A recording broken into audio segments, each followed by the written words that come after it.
की ज्या मातीमध्ये ज्या पवित्र भूमीत जन्माला येण्याची इच्छा देवाला निर्माण होते,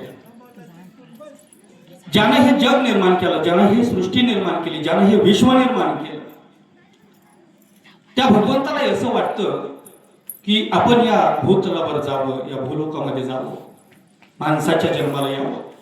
स्वर्गीचे अमर इच्छिताती देवा मृत्यू लोकी व्हावा जन्मामा, देवांनाही इथं जन्माला येण्याचा मोह आवरत नाही. अशा पवित्र मातीमध्ये तुम्ही आणि मी सगळे जन्माला आलो आहोत आणि म्हणून आपण सगळेजण भाग्यवान आहोत.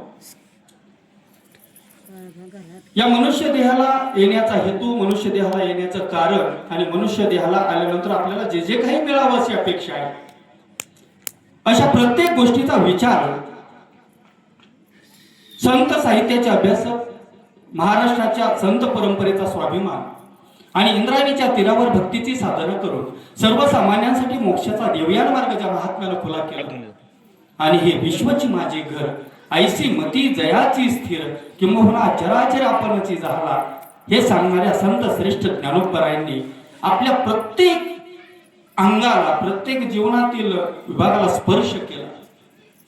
आणि त्या ज्ञानोबरायांना असं वाटलं की या जगामध्ये जन्माला आलेला प्रत्येक जण सुखी झाला पाहिजे आणि म्हणून त्यांनी सांगितलं, अवघाची संसार सुखाचा करीन आणि आनंदे भरीन तिन्ही लोक.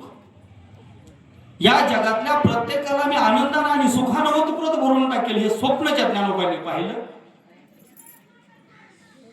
ज्याला जगण्याचं मर्म समजलं नाही, ज्याला जगण्याचा अर्थ समजला नाही,